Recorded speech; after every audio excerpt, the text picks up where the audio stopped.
not going to solve the problem. So let me make it clear.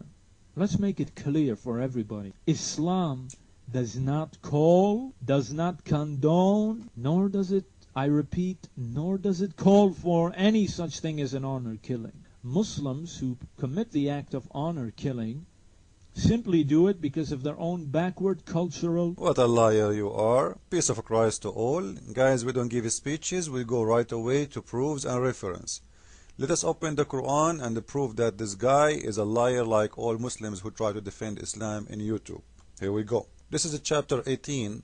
You can go and read from verse 60 all the way to the verse number 80. It's fun, by the way, because in here, by the way, you will see that the Prophet Moses, he forgot his fish, which is not fish, by the way. It is a whale. You know, a whale. Imagine how huge is the whale. He forgot his whale on the rock. The Muslims, when they translate it as a fish. What a liar. Just because they want to cover the big fat lie in the Quran. How somebody can carry a whale when he is traveling and he put him in the rock? No problem, no problem. Anyway, this is not our topic. So in here, there is a story about a prophet, his name Al-Khidr. Al-Khidr. And before I tell you the story, I want to explain to you from the Quran. Actually, I'm not going to explain it. You will read it with me. That this prophet, he was one of the most, like one of the biggest of his time as a prophet of Allah. Even Moses himself is learning from him. Where we see that? If we go and read, we will see. Talking about Musa in his trip, they found one of our slaves. Who is that slave? The Prophet Al-Khidr, into whom we had given mercy from us. So he have a lot of mercy. This prophet, man, he is full of mercy. Like, you know, you open his pocket, there is mercy there. You open his wallet, there is mercy. You open even the boogers in his nose, it's mercy. Mercy everywhere. Even when he do poo-poo, mercy drop. And we will show you how much merciful he is. And had taught him the knowledge from our presence. So this guy, Allah, he gave him the knowledge. And by the way, if you don't like the translation, Muslims, we can change it, no problem. You see, whatever you want. This is Dr. Muhsin, and this is a Quran Explorer website. This is not my website, remember. Anyway, so we will see in here, because I know Muslims will say, oh, you know, this is false. This is Quran Explorer website. This is an Islamic website, not mine. Let us continue. Here we go. So, in here, we will see the following. That and here Allah saying about him that he gave him all the mercy, he gave him all the wisdom and the knowledge, and even Moses himself, he want to follow Al-Khidr. So he asked him if he can follow him and learn from him. So imagine how great this prophet, Moses himself, he want to learn from him. So Al-Khidr said, you know, you will not have enough patience with me. I'm too much. Moses, he said, I want to follow you, no problem. Then we go all the way down and we see the story of the boy who Al-Khidr he killed. And remember, Allah, he gave him what? A lot of mercy. A lot of what? A lot of mercy. Like mercy, as I said, everywhere. Then both proceed till they meet a boy. He, Khidr, kill him. Moses said, have you killed an innocent person? Like even Musa don't understand why. Like they just meet him, they don't know. They are a stranger from the land, even they are not from that country. He saw a boy, he slew him. Oops. Now let us see why he slew him. If you go down to the verse number 79, he's explaining. Now Al-Khidr is explaining to the Prophet Musa. Al-Khidr is a prophet too, but he is the master. Musa is just a student for him. And as for the boy, his parents were believers, and we feared lest he should oppress them. He feared that when he grow up, this boy, he will dishonor his family. He did not do it yet. Imagine, he did not do it. But remember, because Allah, he gave him the wisdom and he gave him the knowledge. So the prophet, he in here saying, this boy, when he grow up, he will be an infidel. So I killed him. So he will dishonor his family by dishonoring Allah. In Islam, the honor killing, it's not about honoring a person.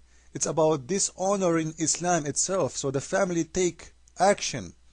If you dishonor Islam, if you dishonor Allah, it's a dishonor to the family too. and it is not from their mind. Remember, in Islam, nobody is allowed to kill if it's not permitted to him to kill. Otherwise, he himself will be killed. This is why in the Middle East, if you kill your own daughter or your own son for doing something bad, you don't go to jail, because this is an Islamic law. No jail for someone he killed his son or his daughter, especially if it's a female, for an honor killing, because she or he did dishonor Allah, not only the parents. So it's permitted for them to kill anytime they want, as long the reason is dishonoring Allah. How you dishonor Allah? If you say, like now, I say Allah is false. According to Islam, it's okay to kill me. If I say Muhammad is false, according to Islam, it's okay to kill me. Or if I do something bad, according to Islam, like, if the parents, they want the girl to not to wear jeans, to wear Islamic clothes. If she do those, the Muslims, if they are living in Islamic country, they can kill her. And you see even Muslims doing that even in the West. And exactly those girls and the pictures he is putting there, those girls, they did not kill because they said we are out of Islam, but because they're wearing clothes doesn't match with Islam. So according to their parents, according to Islam, they are out of Islam, because if you don't practice Islam, you are out of it. Some parents, they don't care because they themselves, they are out of Islam already. But some parents, things for them is serious. And in Islam, every Muslim have the right to take an action, not the government. Now, to give more explanation, because some Muslims will say, no, this is all is a lie. This is the official government website of Jordan, Ministry of Islam of Jordan, the Kingdom of Jordan. I will post the link next to my video, please everybody, and go and read it. And you will see that the Prophet Al-Khudr, when he saw the boy, you see, he's just a boy. When he saw him, he slew him by cutting his throat. He put him down and he cut off his head. And then he started tearing his head off with his hand, and by smashing his head against the wall. Man, imagine, he did not even kill him only. He is torturing him even after death. Imagine how much hate Allah is teaching his prophet. Like, why you are doing this? Okay, you killed him. Why you are cutting his head? Why you are smashing his head in the wall? And actually, if you go and read more, you will see in different explanation that he cut meat from his shoulder, trying to show Moses that it's written in his shoulder, this boy, that he is a kafir. If you go, this is verse number 74. If you go to the verse where the prophet supposedly explaining to Moses, the prophet Moses, why he killed, he said, "And as for the lad whom I killed, his parents were believers and greatest people of that township. And we feared," imagine, he feared that this boy, he will dishonor his family. He did not dishonor them yet. And in here, this is showing you the danger of Islam.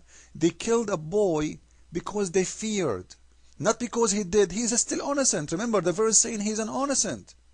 So even before you do your crime in Islam, you might be killed if they fear that you might be not good for them. This is the most dangerous ever religion. If somebody fear, like remember Surah 4 verse 34, where it says fear their disloyalty, like the man, he can beat his wife because he fear her disloyalty by disobedience. Like if he say to her, "Cook for me," and she say, "Okay, I'm going to cook," but he did not like the tone of her voice, he can beat her because he fear. She did not do a crime yet. She did not disobey him yet, because he fear. So before they do the action, they can punish you. And this is the madness of Islam. How you can kill somebody for a crime he did not do yet? He did not do it. He's innocent. He's just a little boy. He did not grow up. This is how dangerous it is. And actually, if you think about it, this is showing us how filthy it is God. This is Ibn Kathir. You can go and read there. This is the website of Islamic Ibn Kathir, not me. And here you will see that this is a big fat lie. Do you know why? Because if Allah, he want to kill every boy before he grow and leave Islam, every girl before she grow and leave Islam, how come there is millions and millions and billions of people, they are growing and they are out of Islam? Why this boy alone?